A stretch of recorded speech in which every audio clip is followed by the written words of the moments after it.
So reasons apply subjective frameworks to observations or adding context and relevance. I mean, to me, that goes that relevance word again. It has to be, that relevance is always to me related to life. See, that's the key part right there. That is the standard. Life is the standard. If life is the standard, then having an actual goal-oriented action that is to prolong that life, increase the quality of life, I think that is a helpful context to say, this is what I mean by relevant truth. I want information that helps me live better. And better meaning I want my life to be prolonged and my quality of life to increase. These are the things that I consider better. It's like the closer I am to death, the worse it is. The closer I am to life, the better it is. Yes. And life is not just existence. It's the fulfillment and the actual meaning that come from actual being in existence. Yeah, it's true. I agree. But like I say, I always just think about that Terrence Howard interview every time we get into that. Because it's like, I've identified these things, but they don't make our life better. These are not solution. And most importantly, they aren't helping me solve the issues we have. Oh, man. So explain the interaction between the two. Explain how observations provide what and reason provides the why and how. And it's true. I mean, but what can be confusing for people? How does reason provide the why and how? Like if you had to explain it to a child, how would you tell them, kids, man is different than other creatures on the earth because we actually have the ability to reason. It's like, why does that matter? What would that mean to you? Gotta go back to life. I mean, that's what the whole point. Yes. It's about survival. Like you just said, your enjoyment, your longevity or possibility to enjoy. Probability and possibility to enjoy, I guess, your life. But that is the relevance. That's what the whole reason piece is, and that's what the whole relevance piece is. How would I teach a kid? It's good to know this because it helps your life in that way, in this way. That's the full understanding of knowledge, and I'll give a little example for me. So I was linked up with my mentor and, just talking about, he got kids and, he's a widower, got 3 kids. And he was just talking about his son in school and how, he at that stage, we like, man, I hate school, and he was not the greatest student and I wasn't the greatest student. And I'm thinking like, what could somebody tell me back when I was a student, like to help me in school? And for me, it's just, you've got to connect these ideas to something that I actually can do, like practically do.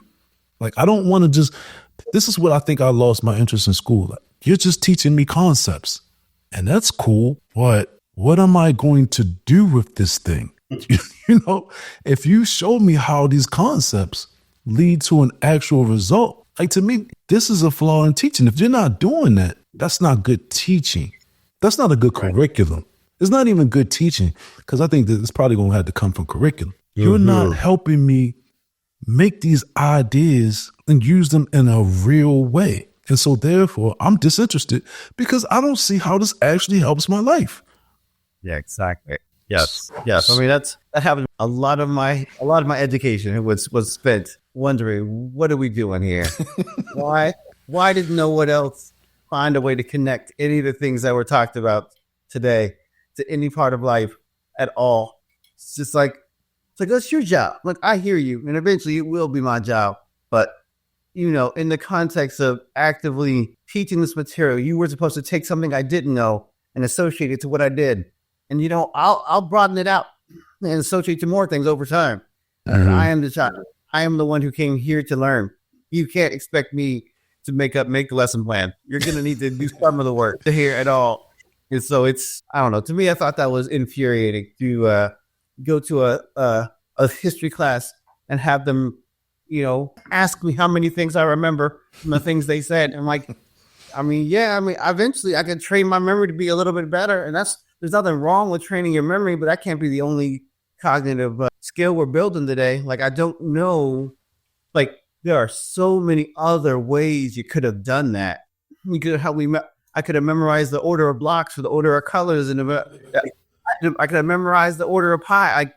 there were lots of ways to test my memory. History was supposed to be about the actual progression of human beings and the things that we've done it before. I was supposed to learn a lesson. You were supposed to teach me a lesson. True. I could use this. What was the principle? What even were the examples? Like I came here so that you would give me more than I had. I started with nothing, so I expected to leave with something. But I still have nothing. So it was infuriating. And like when that happened in math class too, when math class became memorization, I'm like, and now I'm bad at math. Oh, wait, now this is worse. But I don't know what we're using any of these things that they told us to memorize. Like, know the quadratic equation, know these random geometric formulas, know these random other things and other examples that we just did. I'm like, I hope we get these exact questions on the test. Yeah. Otherwise, I won't know what's going on because we still haven't taught this. I didn't know before. I definitely don't know it now. It's rough, and it doesn't take. It just takes the orientation, just connected to. And I think what people do today, and this the irritating piece, to remedy that, everything becomes group projects now. So Good. Now you're applying within a group. And right. I like to apply by myself. I get the group projects. Look, I'm not against group projects, but don't tell me that everything is a group project. Right. That's just a way to do things. There's no problem teaching well enough to build up skills and then say, all right, now let's work together in groups to practice our interdependence. I'm like, that's great. But you can't start there. You can't. Anyway, I hate it when they start there. It makes it so much harder to take a bunch of incomplete learning and then say, now let's put a bunch of incompetence together, and now y'all have to figure this out. I'm like, we will eventually figure it out, but mostly we're going to learn that we just don't have to all do it. Someone has to do it, but it doesn't have to. And now, is this the lesson you wanted to teach? The lesson of one person does all the work. Yeah. Who's that person that we can get to do? Oh man, it reminds me of Compa Chicos, man. Yeah. You're learning life lessons, people lessons, man. So what's this real for psychological and ethical implications? I mean, I think we kind of touched on that. So it says, examine how failing to distinguish between observations and reason impacts human behavior. Psychological people who conflate the two may impose their rational framework on others. Absolutely. Assuming universal agreement on what observations mean. I mean, here's the thing. This is why I love ethics. Yes, you're absolutely right. And somebody's going. So I don't know if I learned it in school. I mean, I went to public school, Baltimore. So it's like I had a people education. And so I understood that doesn't have to be right, doesn't have to be wrong, but somebody's going to take control. I get that part, right? And so, and I think we had a conversation before when we were saying, is are kings bad? Is it the king that's bad, or is it the principles that the king operates under? Right. And at the end of the day, I just want a good framework. I almost don't care how you implement it, because if it's good and you adhere to it, then you implemented it well. That's how I look at it in a sense. And when it comes to like stuff like capitalism, when it comes to stuff like freedom to choose, yes, I'm going to impose my rational framework on other people, and I don't care. And you don't have to like it. And if you want to do something about it, we can do that. That's how I feel about it. When it comes to private property and actively engaging in trade with other people, you have to respect individual rights. If they aren't willing to respect individual rights, then yes, you must do something about it. I mean, but if you don't build a full mental framework, if you're still on level 1, you don't understand how all these things come together. And this is what blows my mind, because I think I was listening to Jordan Peterson. Jordan Peterson does exactly what I'm talking about right here. Overvaluation. He'll apply his framework to everything. You almost can't even get the question out. He's like, oh yeah, I know exactly what that is. This is that. And what people do in that circle, even with him, they come to the conclusion that there's this evil out in the world that's trying to do this, nefarious thing. Yes. And for me, I'm thinking like, no, this is just a fragmented mind. Fragmented minds don't have actual direction. And so this is the result of it. And to me, it's like you have overthought what's happening here. It's just fragmented minds doing what fragmented minds do. And it just, of course, you're observing it. So you're going to see like some idea here. You're getting the idea from you. But these are just fragmented minds operating like fragmented minds. Yeah, they're not thinking this through. This isn't a well-coordinated effort by a world power. No. They're just dumb, or they're just incomplete. Like they may actually be intelligent people who can pick up on things very quickly, but they are specifically in this point not using that cognitive ability to solve this problem well. They're not using that well at all, and that may not even be their long-term goal. I don't know. Not. Is it happening right now? No, it's not.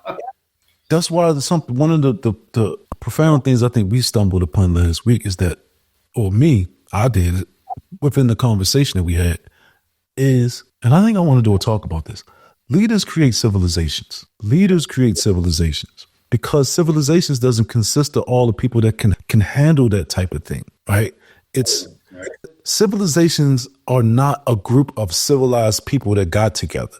It's order that was given, and then some people just acquiesce and go along with it. There were some people really understand it and like it. Right. It's just like how organizations are built, or hierarchies are built, or businesses are built. I'm like, these things are built. This was a concept in someone's mind that was imposed upon reality and then actively built by transmitting this vision to other people who bought in, agreed, shared the vision, and effectively started, building on to what was already like the foundation that was laid. But it's cool to think that a lot of civilization was directed. Not every single step along the way, but a lot of it. When someone was like, "Hey, I was over here by my lonesome in the forest building a house and just kind of subsistence farming," till I'm like, this was a terrible plan. I'm going to get other people and let them know we should diversify some of these skills. We don't need to operate alone all the time. Yeah, I mean, it's helpful. Yes. But this is the nature of people. This is what I mean about leaders. And when I say leaders, I don't necessarily mean like no specific type of leader. There's intellectual leaders, there are procedural leaders, cultural leaders. I mean, look, say what you want about Trump. He has leadership qualities. Okay. Yeah. And people just like to say he's a dummy, he's terrible, he's this, he's that. He does things. He does things. I don't think he does. But he is doing them though. Yes. And you're sitting there complaining about things. You're not actually doing them. So whatever with that part. But that's what I'm but to be aware. So I guess to get back to the point, I'm extremely aware that I am imposing my rational framework onto people when it comes to ethics. I'm so aware of it that I wrote a book about it so I could become more aware about it, just to know that, hey, here's a rational framework. You need it for a society to flourish, and you need to back it up with consequences. I will supply all of those things. I have no issue with this. So you could complain and just be like, oh, you're just, this is the way that you grew up and you can't know anything that you didn't encounter. So, you're just a product of your environment and whatever. Got it. That's your interpretation. You're free to have one, but that's not going to change my choice. Like, I'm clear about what I said and I still mean it. So we either can all agree to respect each other's rights and get on board to do the thing that I think is ethical and moral, or we could have this conversation differently. Yes, very differently. But before I just jump in, I'll just add really quick. That's what people miss out on. That's what people like to gloss over, that enforcement imposition point. Like, oh no, everybody can be everything at all times in any ways, and we shouldn't get in the way of that. It's idiotic. And this is part of the reason why Trump is president. So, right. I mean, when people say those things, they're showing where they're coming from. They're showing what their values are. They're showing what their wishful thinking is. And that's fine to have those things. in their mind. But when they say it out loud, and I'm like, oh, those things are not true things. When we both look at reality, we see that it's not currently present. So we both know that on a concrete level or a sensation level, it doesn't exist. You say you want it to exist. Well, that's fine to have aspirations and that's whatever.